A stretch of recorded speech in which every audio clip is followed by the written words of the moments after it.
मुझे काल भैरव भी आज समझने हैं आपसे, कौन है काल भैरव?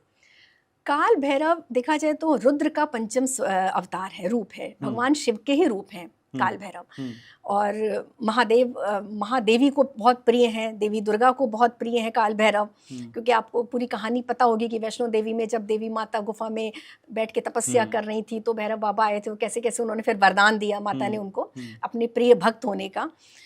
काल भैरव वैसे तो राहु और शनि का प्रतीक भी हैं। हुँ, दूसरी बात है कि सुरक्षा करते हैं काल भैरव। हुँ, उज्जैन नगरी की बात हो या काशी की बात हो, दोनों ही जगह देखिए काल भैरव हैं।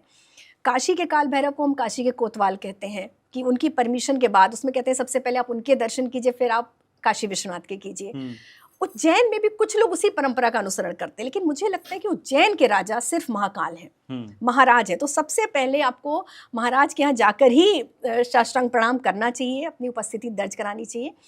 काल भैरव का स्वरूप वहाँ पर रक्षा करने के लिए है, हुँ, ठीक है? क्योंकि वहाँ तंत्र साधना होती थी। तो वहाँ पे मैंने जैसे अभी बताया कि एकमात्र ऐसी नगरी जो तंत्र के लिए भी मशहूर है और मंत्र के लिए भी मशहूर है। तो जब आपको सात्विक साधना करनी है तो वहाँ भी वो देवता भी हैं, और अगर आपको तांत्रिक साधना करनी है तो उसके लिए काल भैरव हैं। काल भैरव का ये भी होता है कि जो उनके दर्शन कर लेता है उसको काल का भय नहीं रहता। हुँ, महाकाल और काल भैरव देखा जाए तो एक ही है, ऐसा नहीं अच्छा, है। उनका नाम महाकाल है, इनका काल भैरव है।